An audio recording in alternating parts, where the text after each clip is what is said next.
Welcome to How I Got Here, hosted by seasoned educator Jeremy Proper.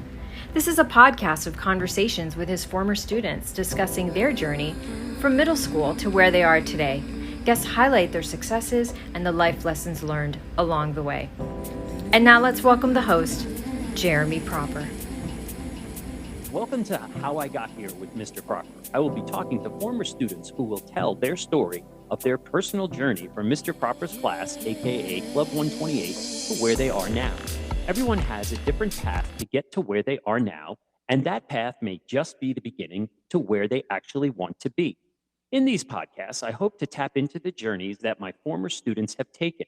Also, for them to share their experiences with my current students, and for that matter, anyone else who is interested in seeing how hard work in and out of the classroom actually pays off.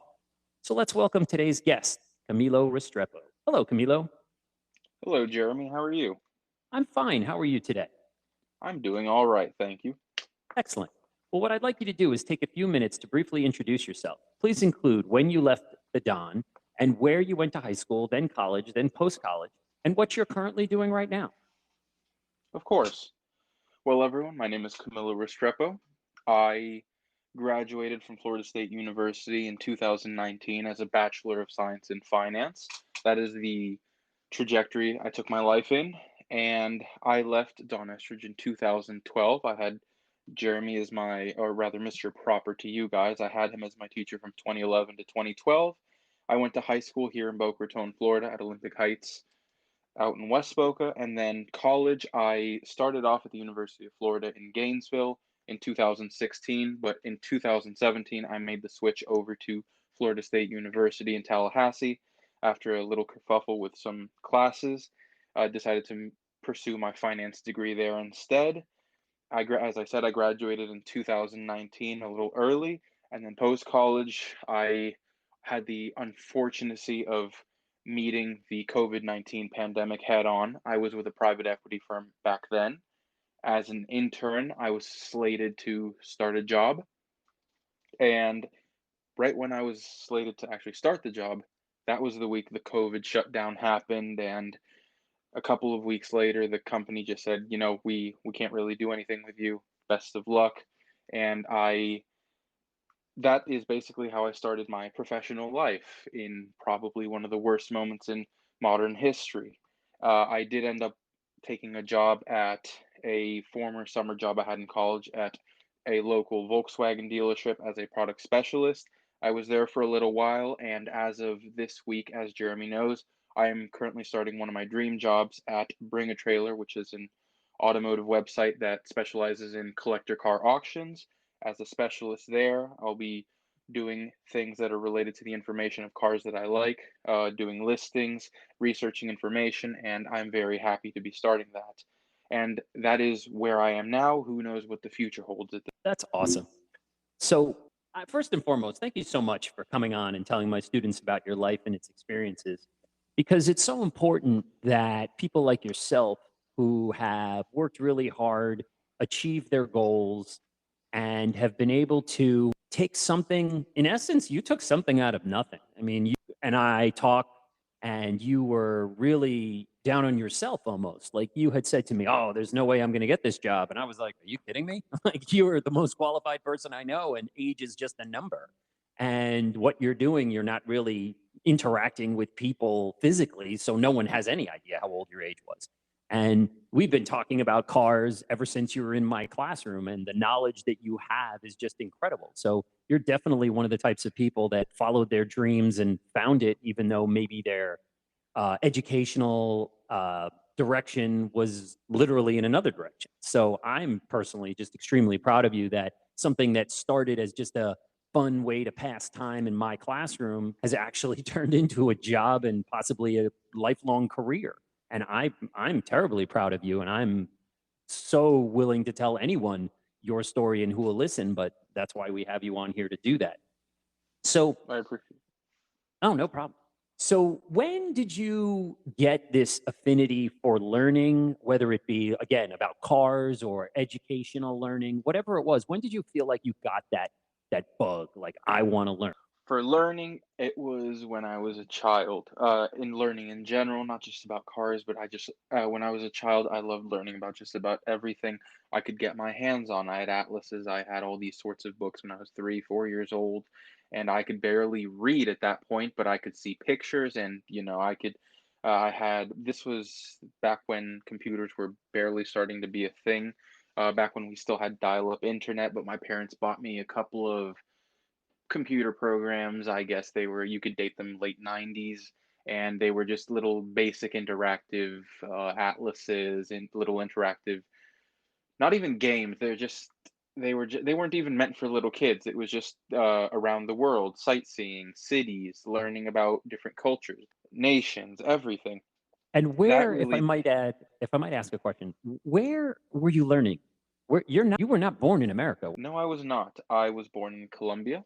I immigrated to the United States with my family in 2001. I was just a tick over 3 years old, and I've been living here ever since. Is this occurring in the United States or is this back in Colombia? Do you remember that far back? I know that's No, this is right at the border. I remember vaguely having the whatever programs I had. I remember starting them there at our computer in our apartment, and when we moved to this country, this is back when you had your own computer room in your house. It was sort of like an office. I remember going into that computer room by the time we moved into the US, learning through there. And this was at a time where this was only in Spanish. So on top of in multi languages, not just English. yeah, and thankfully these were in Spanish at the time, but that interest in knowledge did not stop with a language barrier. I naturally carried it through when I started to learn English, when I went to preschool, or very early on in elementary school, what have you, kindergarten, first grade. I managed to keep that ball rolling, even after I started learning the language and became more accustomed to that. That's amazing because, you started your educational journey in a different country, B, a different language, and somehow miraculously it rolled into a new country with a new language, and you still had this affinity for learning. And that to me is what's so amazing. And that's again an integral part of Camilo and his story of who he is, that you didn't just have an easy path, as it were. You basically, even though you were very, very young, you picked up and started all over again, just like your parents, but they're adults. It's a little bit easier, I think, maybe for adults, maybe not. I don't know. I've always lived in America. I can't really comment, but it's just my thought process. And it's just very impressive that, here you are, a little boy, and you started off in one country speaking one language, and then all of a sudden uprooted, brought to a new country, and then new traditions, new languages, new customs.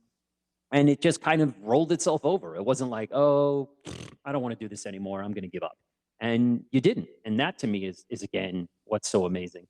So Yeah, of that leads course. me, no, definitely. That leads me into my next question. So who was that teacher that made that light bulb turn on? So you did it for yourself when you were a little kid, but then once you entered school, do you remember a specific teacher that all of a sudden it just clicked and you went, wow, I really like this? I had two different instances, and I'll start off with the first one. And this isn't because I'm currently sitting here talking with you, but I've spoken about this to you ever since I was in your class, and I've referenced quite often since I left. But you actually made the light bulb for my love of history and my love of social studies. You made that bulb turn on, and nearly burst. I Thank you so much. absolutely, no, of course. I mean, I sat in your class. I was something I can remember even when I was inundated at the time with work from the other classes, which, in retrospect, it wasn't really that much, but back then you feel like it's the end of the world having to deal with that, having to deal with English, having to deal with basic high school level algebra or whatever it's called. I think it was algebra one. Uh, and I remember I was extremely dedicated and interested in your class, even when they were topics that I wasn't particularly keen on learning about. I always put effort into it, and I What absolutely loved what you had to say, I, the I stories going through. gotta ask you a question about that. Sorry. Go ahead. What was it inside of Camilo that was able to do that? Because a lot of kids have a problem with that. They're like, oh, I don't like this topic. It's terrible. It's boring. I don't care about the War of 1812. Blah, who cares? So you have said that, and a bunch of kids have said that before, that they were like, well, I just had to power through it. And what was it that made you all of a sudden realize this is important and I might not like it, but I still have to learn it. What was that? What advice could you give to someone sitting in my class or anywhere that is hitting that brick wall about I don't care about symbiosis in science or whatever. It doesn't matter to me. But yet, intrinsically, I got to learn this because the test is the test and I got to do well. I mean, I don't care about symbiosis either, but what I do have I to don't say, think anybody does other than scientists. no, absolutely not. The one thing that you were asking, why did I care about those moments that, nobody else cared about? I The actually, minutia. absolutely, but I saw it more of as a way to segue into the next chapter of history that I'm interested in because history is on the timeline. You can't select what happened and what didn't happen. And then there are Exactly. certain events that if you don't understand what happened before it, and even if you didn't care about the event that happened before, you're not going to understand the actual event, or you're not going to understand it to the, full depth of what it would be. You can't just go into, learning about World War II and not understand what the world was between the First and the Second World War. You can't ignore what France was. You can't ignore the Weimar Republic with Germany. You can't avoid the whole Bolshevik takeover of the Soviet Union. You can't avoid the U.S. during the Great Right. It Depression. all leads It into itself. And yes, it's like math. It's like when kids in eighth grade say, well, why do I need to learn this math? Well, don't understand this math. You can't do the next math. Not to mention, it makes you think in a different way. It makes you understand. Yeah, obviously, I wasn't there and I'm not Superman and I can't fix the problem, but I can understand what was going on and I can see what led to this. This led to this, and then it led. So you have a better understanding of it. Just because you don't like it doesn't mean you shouldn't know it. That's a very, very good point. yeah, of course, and that's how I've looked at it because I may be a financier by degree and by trade, but I absolutely adore history, and that's how I've always looked at it. And when I was in Jeremy's class, I saw it that way. I may not care about parts of the 1800s in the US, trying to remember the words for that, all the business that happened, the whole monopolies, Right, right, all of right. those things right around the turn of the 19th, 20th The century, Industrial Revolution? racketeer. Yeah, no, after, I mean, like right around 1900. I don't care about, Oh, okay. back when racketeering started, back all of that stuff. I don't care. Exactly. Like, I couldn't really care much about that because that's not It's really not your stuff I thing. care about. No, but Right. when I learned about the big events and when I learned about, world history at that time, absolutely, I'm 100% in. So what was it that made the aha connection moment? What was it that just all of a sudden just sunk in for you? With that, you showed a passion in the subject that I know didn't translate to anyone, but for someone who actually cared, it really helped. It facilitated the spark I needed to get that flame ignited. So I mean, I liked history before, and from what I told you, I had read about it previously. I'm not a bookworm by any means, but I do love. I've always loved reading, very slightly, books that summarize an entire period of time. Like, I don't. They're not called atlases. I can't remember what they're called, but you showed an attention to detail and a love of the subject that made me go, oh, well, if he's that enthusiastic about it, maybe I should be that enthusiastic or should Wow. at least try to be that enthusiastic about it. That is an amazing compliment. Thank you so much. I always say when people are like, "Oh, you teach history. I hate history," and my response simply is, "Well, you never were in my classroom. It's the teacher that makes it fun." I speak to the math teachers all the time, and I'm just like, "How do you do it? Math is just so dry, and there's nothing really there. And you can talk about mathematicians until you're blue in the face, but they're really not the most interesting people in the world."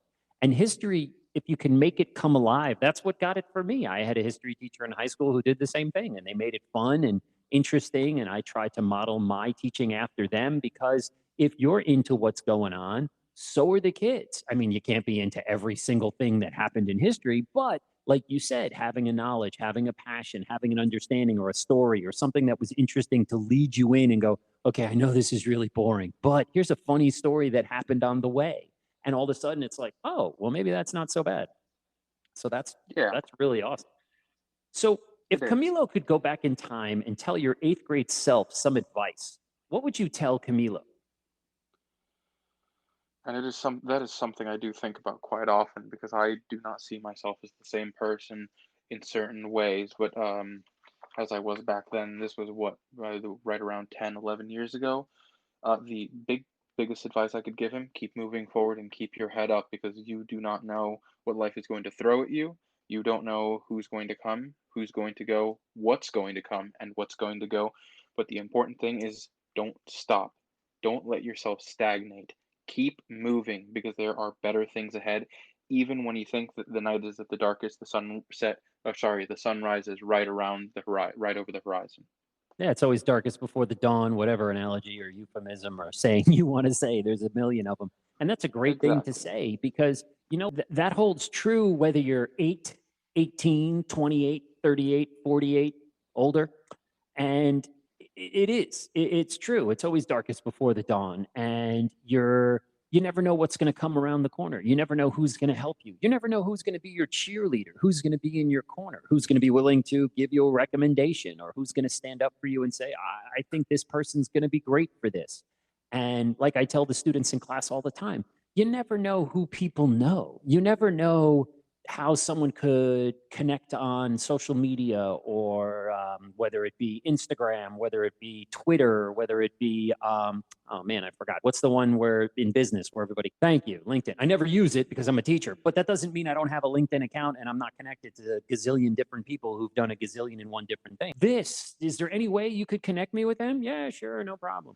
And you never know who's connected to whom and what they could do to help you. I mean, obviously, in 8th grade, you're not thinking about that. You're just thinking about, let me get through this ridiculously boring, whatever it is that this teacher has me doing.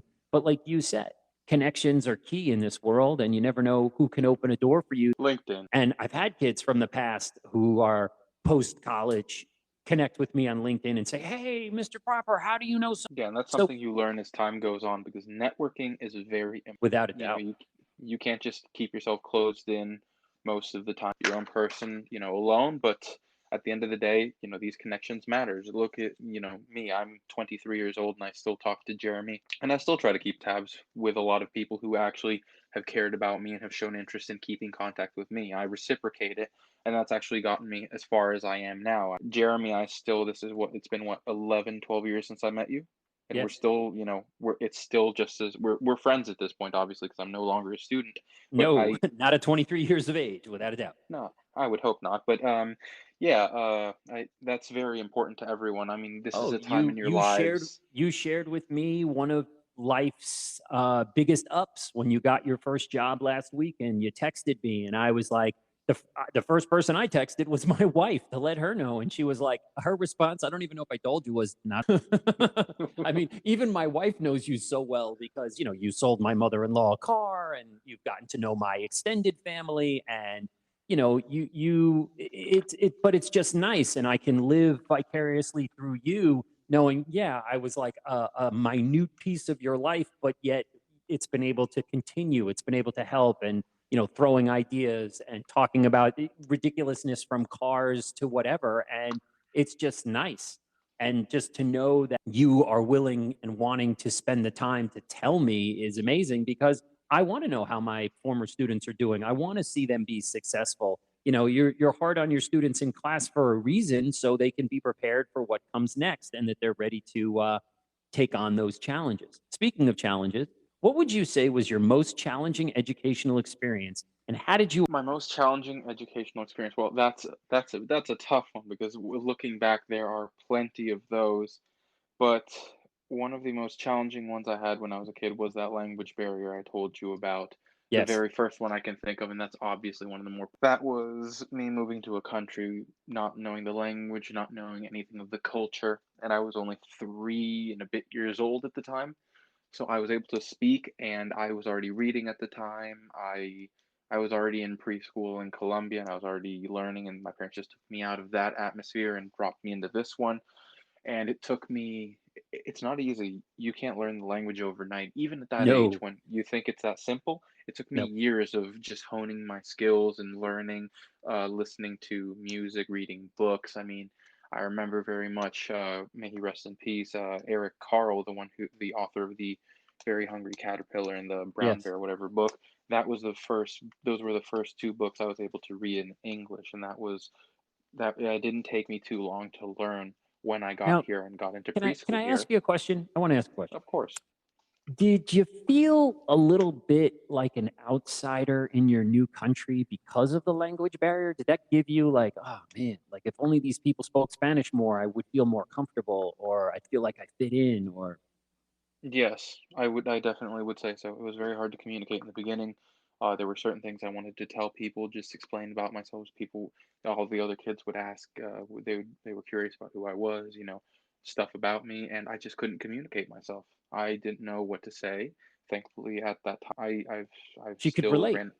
Yes, and I've run into her from time to time ever since. Even at this age. But she would help me a lot, and I would try to communicate stuff, and I just couldn't. And she would just, help me, try to explain to them like, "Oh, Yeah. No, well, sorry, go ahead. like this, I like that." It's just Right, that kind of right. stuff. So And by that the was time it. I was the other one I wanted to quickly describe that, changed my life was the educational challenge of going to college because I started college. No, that's what I was saying. It was wanting to do something entirely different from what I actually ended up doing.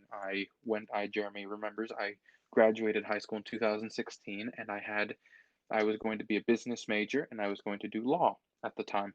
Right. And I was said, oh, I want to be a corporate lawyer. I want to get into law. I want to, maybe get my JD, my JM and then my JD someday. I will work toward that. I want to shadow with a lawyer, intern with, someone. And as college progressed, I at some point noticed when I actually went to court and when I started helping on that and actually got into it, I was still doing my business degree in order to get into law school to do corporate law, which is, legal business. Oh, sorry, yeah, legal business. And at some point I realized, no, I don't like law. This is actually terrible. I don't, want to do this. And then Just not for that you. was, yeah, exactly. And that was I mean, it's fine if you can do it and if you're that kind of Right. person, There's but I nothing noticed wrong that with it. It just turned out not to be your cup of tea, as it were. No, and I spent nearly 3 years of college doing that out of the three and a half I was there. And I said, oh, that is me having to, leave that behind and then finish this last year, three-fourths of a year doing something else. And I have to, go all in on finance at this point because that was a turn my life Detour. took. Yes. Yes. Well, And what's that amazing was is that you were intelligent and mature enough to realize it just wasn't going to work out for you. You spent all this time and it wasn't wasted time because what would have been worse is if you got the degree, you became this, went out in the world and did it, and then that's when you figured it out. At least now you could take that detour onto that side road. You could do the finance, you could be finished. You still finished early, correct? Yes, I did. So that in itself is commendable because in essence you had a double major and you realized that at least maybe it was a little later than you would have liked, but it was before you graduated. You were able to change direction, shift your thought processes, and move into an area that you liked a lot more. And that is the very mature attitude. There are many people who would have just been like, all right, I'm already here. I'm just going to plow through it. It's one more year. I'll get done. And if I choose to do it, I choose to do it. If not, not. And you took the adult stance and said, whoa, whoa, whoa, slam on the brakes. This isn't for me. I need to move in another direction. And you were able to do that. And that was, again, one of the many impressive things about you that you've shared with me over the years is your maturity and your ability to just say, okay, that was a mistake. It wasn't a bad mistake or a good mistake. It just was a mistake. And now I'm going to learn from it, which you always say, and I'm going to move forward. And that's what you did. And you didn't let it get in your way and you didn't worry about what other people thought and you didn't woe is me, turtle, turtle, turtle. My life is over. I just ruined 3 years of my life and wasted all this time. And no, you didn't. You just, like you said, you picked yourself up, you dusted yourself off, and you're like, all right, well, now we're moving in this direction. And that is what's to be commended. And that is what's to be looked at in such a positive way and to be told you really changed your whole life in a matter of one instant and changing. And again, look where it got you. You got this brand new job and you're doing this thing that you've always wanted to do. Had you gone in the other direction, I'm telling you, this never would have happened. No, not at all. And that's something that was important to me because that decision I made was after I had to sit through some court cases, the Leon County Courthouse, which is the county Tallahassee is in when I was at FSU. I made that decision. That was December of 2018. I was about to finish that semester and enter the last full year, or rather, quote unquote, full year of college. And at that point, I said, yeah, this isn't really going to work out. And I was already going to get my finance degree. And instead of applying to law school with that Bachelor of Science in Finance degree, I said, well, I'm just not going to apply to law school. I'm just going to, focus on full business. I'll take the student investment course the following year, which was then 2019. I would focus on taking the senior level Excel classes, the business finance classes that were about business communications. And I said, well, I'm going all in on this instead of just doing, legal stuff and business stuff at the same time. And I said, and by the time 2019 came around, I was already entirely in business. I did the student investment fund, helped manage the $4 million student investment fund that FSU had, helped them, make a pretty decent amount of money back when Nice. Boeing was with the 737 MAX scandal. And then I went into the whole Bloomberg market concept certification and decided that, yeah, that's where my life was going to head. So as you said, I'm thankful I noticed it at the time I did, because otherwise I would not be sitting where I am today. So did that change in a way how you were a student because you were going from law to finance, or was it still just the same thing? No, it was it didn't, it just changed the trajectory. That's all it did, Hmm. because I was still just as motivated, because at the end of the day, it was still the same degree and still a lot of the same. The only aspect that left was the legal aspect. Hmm. That's all that I removed. But I did love what I did back then, but it didn't really change my motivation or anything. The only thing I didn't like back then was I was not the biggest fan of accounting because of what we said earlier. You have to have a teacher who really motivates you to. No, just please. I never want to even think about that again until I have to file for my taxes again. So do you think that this change ultimately changed you as a person? To a certain degree, I want to say yes, because it made me realize that I have to just look at things beforehand and really make sure that I want to commit to something, because you can't be expected, especially in business, to be taken seriously if you're here today, there tomorrow, back here the day after that, and if you just keep moving around or you can't figure out what you want. Life is about learning from your mistakes, and For sure. but No, no, that I don't really think, did to be change honest, it. I don't think hardly anybody does. I mean, I changed my major several times in college. And I mean, granted, it was between history and education. And then I realized that why should I do education when I can finish my history degree faster, go on the post-bac program for a master's, and then do that. So I'm basically killing two birds with one stone. But yeah, it's just interesting because you're taking legal and finance and then saying, okay, the legal isn't for me, but the finance is. And again, back to trajectory, I think that I'm a wholehearted believer that we wouldn't be in the situation that we've discussed of you having this brand new job, working for this amazing company, talking about things that you just love. Cars were what brought you and I together in the classroom. Just your ability to talk about cars, and I'm not just talking about like your typical run of the mill Mustangs and Corvettes and Broncos and whatnot. I mean, you knew, like, I would bring up, the bizarro French Citroen, and you're like, oh man, that's the ugliest car ever made. I think wasn't there, like, it wasn't an app, but wasn't there some type of something online at that time where you had to look at cars and look at like a piece of the car and try to identify what the car was? Is that something? Do you remember that? And we would just go back and forth. I vaguely remember that, and I remember I just got bored of it because I would usually finish those sort of things very quickly, and nothing really. I am into when Jeremy says that. What brought us together? What was exactly what he said? I like obscure cars, and by obscure I mean stuff that most of the students listening to this, if you like cars, odds are you're still not going to know about what most of these are until probably high school, maybe college even, because this is really, really obscure stuff. And that's what Nobody drew else. it, the fact that you knew this stuff that like many adults didn't even know. And you were so impressed by the fact that I knew what these things were and what engines were in it or who made it or whatever the ridiculousness of it was. And it was just something that we had in common that we could just talk about and take a break, a moment away from whatever it was we were doing. And like the other kids didn't quite get it because no one had, I mean, I can honestly say to this day, no one has had to the level of knowledge that you had, even as an eighth grader, comparatively to people I know as adult company for a while who would, go and sell online, buy online cars for people for a small fee. And like he was the only one comparatively, or a friend of mine's boyfriend who I would send him ridiculous cars just like you, and he was the only one who would know what it is. And it's like the two of you are like, how do you know this? Like, this is the most obscure. It's a one-off car with a chassis built by so and so, and it's like, oh my god, this is way too much information for me.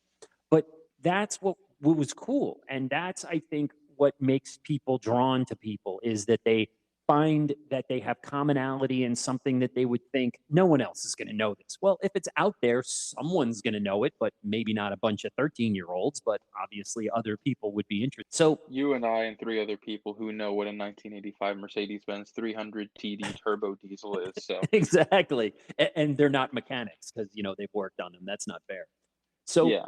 with all that you do and all that you've been trying to do, when you were in high school and you were bogged down with all of this work, how did you take time for Camilo? Where was there me time? How were you able to say, okay, I've studied and I need to break and I need some me time? What was your particular choice? What did you do? For me, I'm part of, I believe I'm of the first year of what you would refer to as Gen Z. Computers became a big part of my life when I was younger, and ironically, to the students listening, for me, a big outlet of my just sort of to project my love of cars into was racing games. I played a lot of racing games. I don't mean like Need for Speed, Grand Theft Auto, whatever that stuff.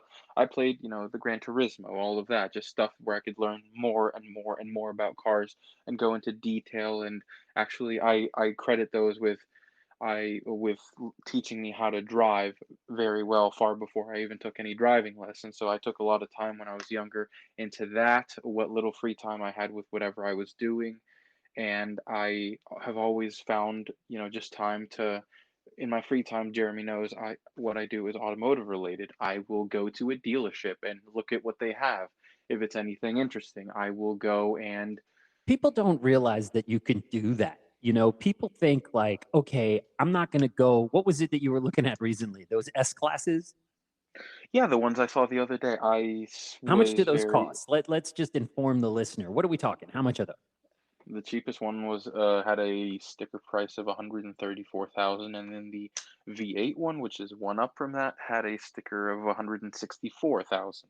Okay, so your average car that your average person can't buy because it's so ridiculous. But what people don't understand is you could go look at it. I mean, whether or not they're going to let you drive it is another story, but that can't stop you from opening the door and sitting down in it and seeing how comfortable it is. And I think a lot of people are thrown off by that they're not going to go to the collection in Miami, or they're not going to go to the Ferrari dealership in Fort Lauderdale and just be like, hey, I want to sit down in this car.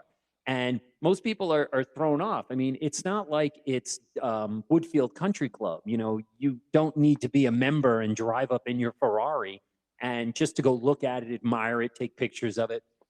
And that's No. one thing that's always that's always put a smile on my face is when you send me these pictures of these beautiful, beautiful cars, and I'm like, that kid's got, as they say in Yiddish, chutzpah. He goes, he doesn't care. He's like, I'm going to go see these things because I want to learn.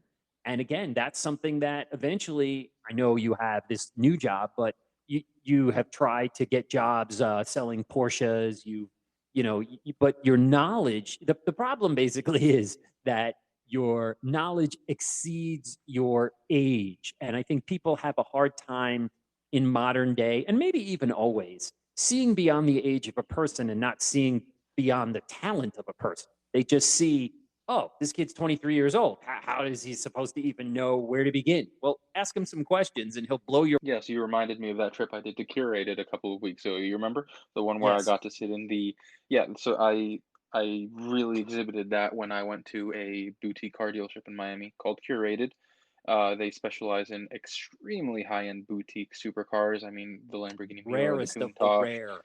Yes, if this is what money considers money. So I it's invitation only. I just walked up and I said, I risked the hour drive down in rush hour Friday traffic, and I said, I'm going to just risk it. I'll see. I knocked on the door. They saw me. They let me in.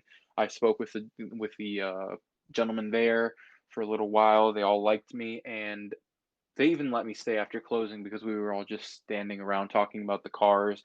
And this was just some 23-year-old who walked in who had just as much knowledge as these guys who worked for Lamborghini, Ferrari, all of these high-end manufacturers before they specialize in And buying, that's the selling, point where restoring. once you can get past the age thing, no matter how old you and you're talking to like-minded, let's just call them peers at this point. I mean, yeah, you worked in the car industry. Granted, you weren't selling Ferraris and Lamborghinis, but you were selling cars and you know Ferraris and Lamborghinis. Because let's be honest, that's how I got my job at BMW because I love BMWs and I knew how to talk to. Once people see beyond the calm exterior of a 23-year-old, all of a sudden they're like, wow, this guy's full of a lot of knowledge. And I'm sure when you were working at Volkswagen, you intimidated a lot of older people because your knowledge, your thirst for knowledge, forget your knowledge. That's nothing, but your thirst for knowledge. I mean, ladies and gentlemen, this is a man who will read car brochures. Like your average person takes them, throws them away, and never even opens them or look at them, or they hide in the trunk of their car when they buy it.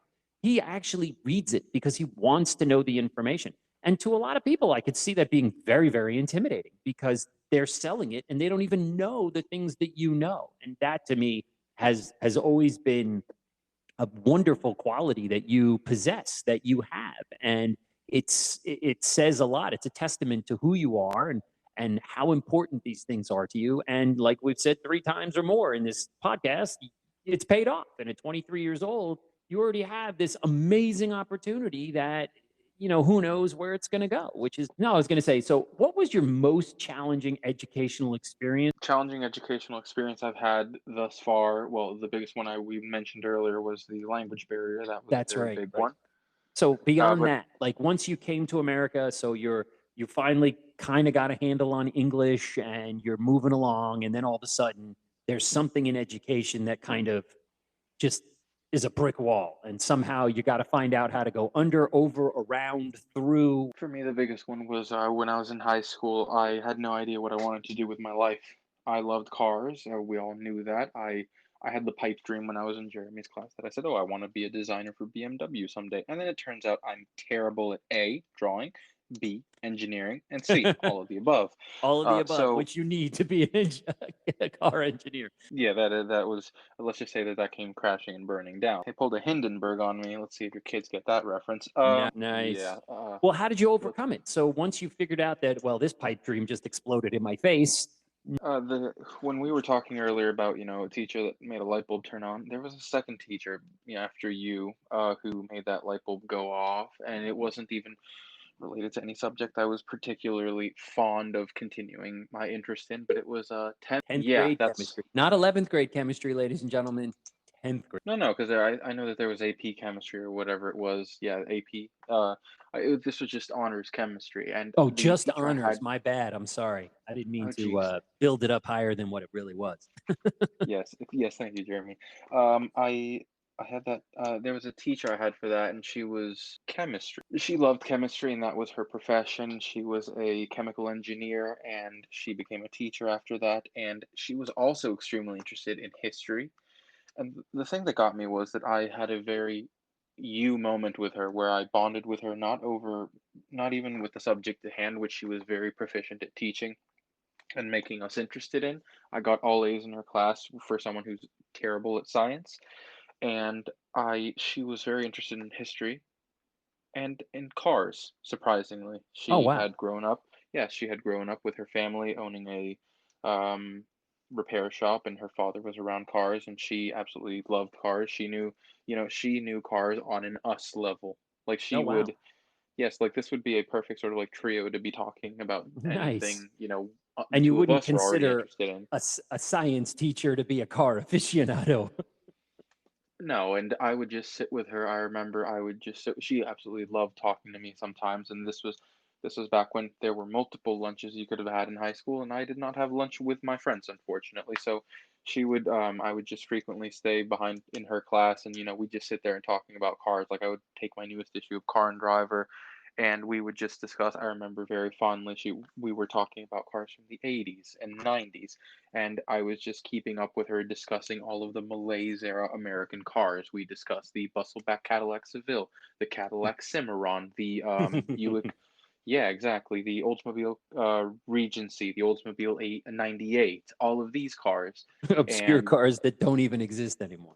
look, we were talking about the 350 diesel Bustleback Seville, so that should really tell you something. So, I So, mean, she helped me with that because she made me, she would just love talking to me, asking what I wanted to do, asking that. And at some point in my senior year, long after I had her as a teacher, we were just talking one afternoon after school, and I would help someone. So as I was walking out, I ran into her. She asked me about college, and I said, I don't really know what I want to do.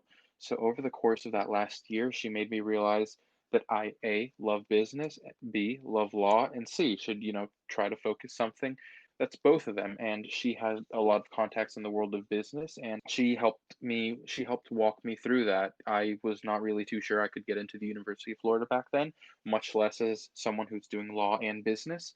But thanks to her, I got to where I am today, because otherwise I wouldn't have even thought about doing this in college, because I never really thought I could be there. But it was nice to have someone who believed in me and who kept pushing me. And once I did get in, she had a very, what Patty said with the job, told you, right, I knew you could do it.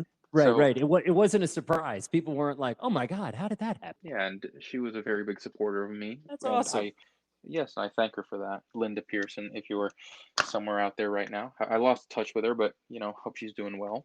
Yeah, that's awesome. So obviously that made you feel really good knowing that there was someone behind you. That's incredible. So, what did you learn about Don Estridge as a school after you? Don Estridge as a school, this is more this I saw this and I just wanted to bring it up, not really as a school, but I saw it as a very big turning point my life had. Sort of just that school was a place where I had a very big turning point to, lead me in the direction of where I am today. Because if I had not experienced what I did, whether it was in your class or Bill Hayes, who got me interested in math, which led to my interest in finance and crunching numbers. Um, and I don't know if your students will even know her by name, but Lenore Laws and Nicole Adamo, who helped me, enjoy writing, enjoy reading, enjoy all of that. All of those little, pieces that I got from the school, they helped shape me into the person I am today, because realistically, I would not be here without those experiences. That's awesome. So, what did high school show you that you didn't know that the Don taught you? So, when you go to high school, all of a sudden you're like, "Oh wow, wait a second." That was when I realized what I was telling you earlier, that I realized that I didn't want to do the design thing, and I sort of started narrowing down where I wanted my life to go as Gotcha. time went on. I left engineering, I got an interest in law, I got an interest in business, and by the time I graduated, I said, yes, business is my thing, law is my second thing, that is where we are going. So that just So, I had asked you if you had a inspiring quote or a quote, and you said you did. So, suck it to us. Of course, I will end with this. Here today, I remember this from Tennyson.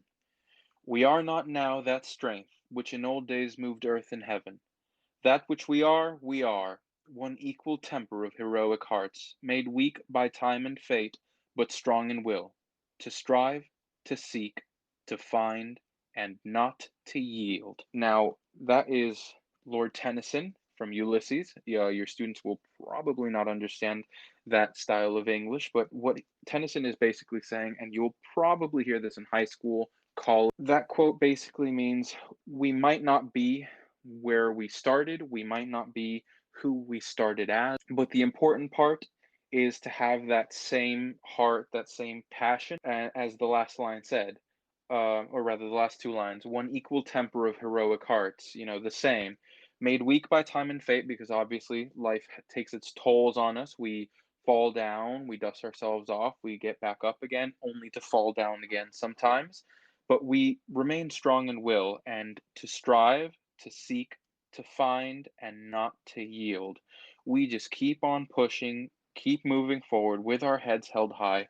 That's what matters. Just keep on moving, because, as I said early on, when the night is at its darkest, it's because there's a sunrise up ahead over the horizon.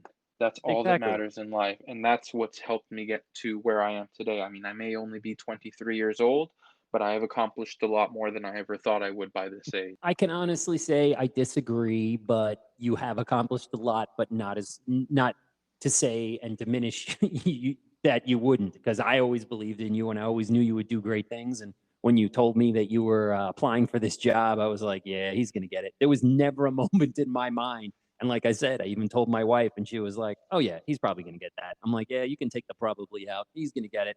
And you were like, oh, there are people from Car and Driver and Road and Track and blah, blah, blah. And I'm like, yeah, so what? It doesn't matter. There's just that you just get those feelings and you get to understand.